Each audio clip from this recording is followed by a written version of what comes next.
Allahu Allahu Allahu Allah. Kita tengok sinopsis bagi halaman 26 pada hari ini. Bermula daripada ayat 170 bagi hari ini, iaitu apakah kandungan sinopsisnya? Penghalalan barang-barang yang baik ya, dan sumber pengharaman benda-benda yang haram, sehingga ayat 171. Diikuti dengan 172 dan 173, Allah menceritakan sekali lagi makanan yang halal dan yang haram ya, secara lebih spesifik contoh-contoh yang diberikan. Diikuti dengan 174 hingga 176, kaum ahli kitab menyembunyikan apa yang diturunkan oleh Allah Subhanahu Wa Taala. Jadi makanan dan juga interaksi bersama kitab ini adalah dua topik penting yang kita akan dalami pada hari ini. Allahu Allahu Allahu Allah. A'udzu billahi minasyaitonir rajim.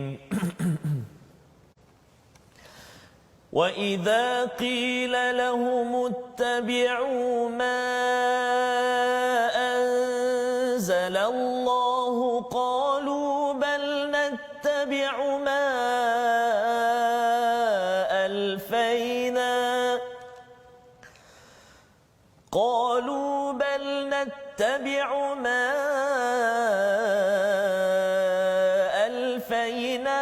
عليه آباءنا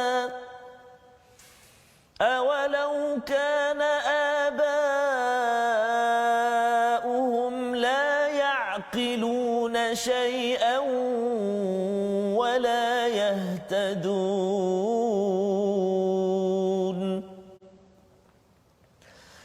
ومثل الذين كفروا كمثل الذي ينعق بما لا يسمع إلا دعاء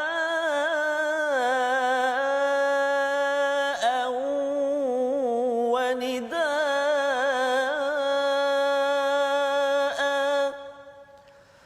صم بكم عمي فهم لا يعقلون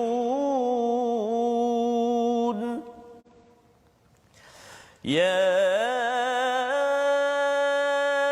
أيها الذين آمنوا كلوا من طيبات ما رزقناكم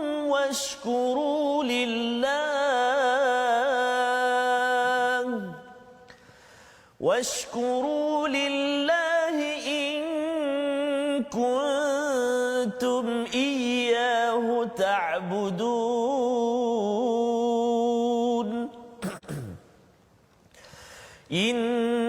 إنما حرم عليكم الميتة والدم ولحم الخنزير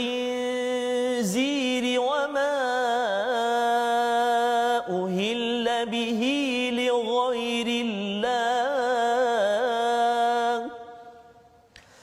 فمن اضطر غير باغ ولا عاد فلا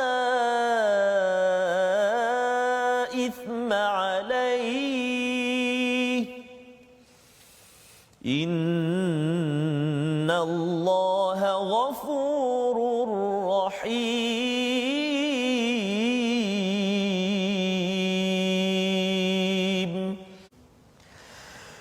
إن الذين يكتمون ما أنزل الله من الكتاب ويشترون به ثمنا قليلا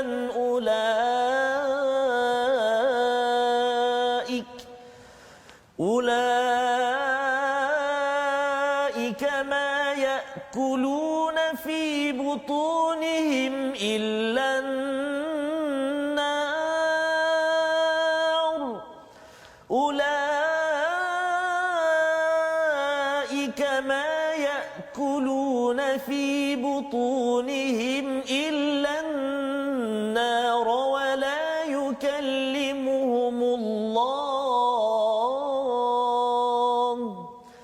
ولا يكلمهم الله يوم القيامة ولا يزكيهم ولهم عذاب أليم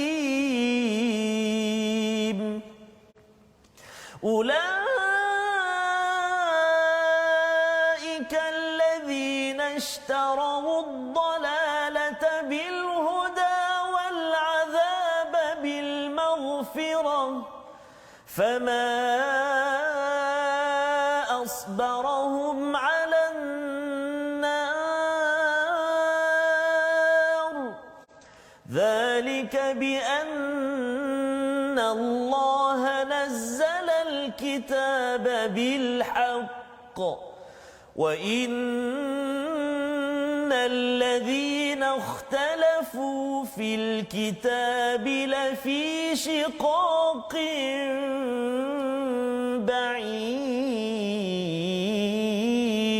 بعيد صدق الله العظيم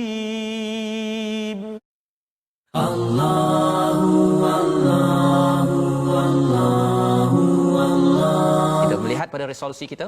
Yang pertama, kita berteraskan kepada ayat 170, ikut Al-Quran dan Sunnah, ya, bukan kepercayaan orang-orang terdahulu, senior terdahulu, pengurusan terdahulu, kebiasaan yang terdahulu dulu. Tak nak, Ustaz, ya. Yang pertama. Yang kedua, cari ilmu agar melaksanakan atau meninggalkan sesuatu itu adalah berdasarkan ilmu sebagaimana dalam ayat 171, ya, bukan kerana ikut-ikutan ataupun tanpa ilmu yang benar. Dan yang ketiganya, sampaikan kebenaran biarpun ia memberi kesan kepada dunia kita, ayat 174 yang kita belajar daripada Bani Israel, tokoh-tokoh agama memanipulasikan agama untuk manfaat mereka, memanipulasikan kuasa. Kita tidak mahu gunakan kuasa dan juga agama untuk rasuah, tetapi kita sampaikan kebenaran di mana jua. Dan Allah kata kalau kita dapat jaga makanan, ya, dapat jaga makanan, perkataan kita hari ini apa? Makanan. Akala, makan. Mari kita sama-sama perhatikan. Iaitu perkataan ini berulang sebanyak 109 kali, ya, dan dia disebut di dalam Al-Quran, akala maksudnya makan.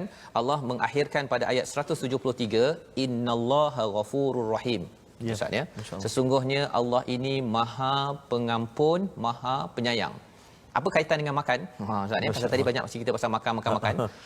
Kalau tuan-tuan hari ini makan ayam, sebenarnya kalau ia halal, tayyibah, itu adalah peluang untuk kita mendapat keampunan Allah Subhanahu Wa Taala. Kalau hari ini kita tak nak makan apa, Ustaz? Ya. Komodo. Ya, kita tak nak pasal ini tak boleh makan ni. Betul, kan? Ustaz. Ini permainan pun, Ustaz, ya. Okey. Saya kalau yang komodo betul pun rasa eksotik ni kan, nak cuba, tapi kerana tuan-tuan tidak mengambilnya, Allah menawarkan apa? Keampunan untuk kita. Kita tak istighfar, Ustaz. Kita tak istighfar. Istighfar tuan-tuan dah buat. Hanya menolak tu pun dah. Menolak sahaja, kita ikut peraturan. Allah kata Allah ampunkan dan Allah sayang kepada tuan-tuan, kepada saya semua. Kerana apa?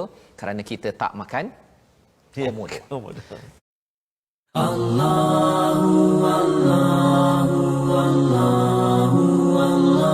Berkenaan dengan perkongsian tajwid kita, Ustaz. Tajwid yang kita nak sharekan pada hari ini, iaitulah menyambung kembali pengajian kita, 5 perkara yang perlu diketahui untuk membaca Al-Quran dengan betul dan fasih, juga dinamakan rukun tajwid. Kita telah belajar semalam, memperbanyakkan latihan membaca Al-Quran. Yang ketiga, yang keempat, mengambil bacaan yang talaqi dengan guru yang mutqin, yang berkaliber, yang berkebolehan. Dan yang kelima, memelihara perbezaan bacaan huruf yang tafkhim dan tarqiq apabila tersusun menjadi satu kalimah. Maksudnya kita dapat mengenal pasti kalimah-kalimah yang mana tempat kita kena baca tebal ataupun nipis. Contohnya dalam satu-satu kalimah, Ustaz, kan? Contoh kalimah kita katakan kalau dalam ayat kita baca ni, ayat yang ke, katakan ayat yang ke 173. Ayat 173 mungkin kita boleh ambil kalimah famanid turra. Kat situ terkumpul, Ustaz, huruf-huruf yang sifatnya tebal-tebal semua, isti'la semua, Ustaz. Famanid turra. Kan. Jadi ada dad, ada ta, kan, ada sifat ra juga kat situ. Kan. Kemudian boleh juga satu lagi selepas dia tu baghin, baghin. Kan, ataupun sebelum dia ghaira, semua tu maknanya kita kena pasti. Supaya kita tak baca nipis ghaira. Dalam Fatihah contohnya siratal ladzina an'am ta'alaihim. Allahu akbar. Kalau kita jadi makmum kita salah letih dengar ustaz. Saya pernah semayang dekat imam macam tu. Ustaz ada pengalaman kan? Ghairil, baca tipis. Ghairil magdu. Allahu akbar. Jadi tuan-tuan dan puan itu contoh. Maksudnya kita kena pasti ustaz Betul. Sifat yang tebal, yang tipis, lebih-lebih lagi yang berada dalam satu kalimah. Kalimah, masya-Allah. Jadi sahabat-sahabat semua, mudah-mudahan kita terus belajar dan kita praktikkan dalam bacaan kita. Insya-Allah. Insya-Allah.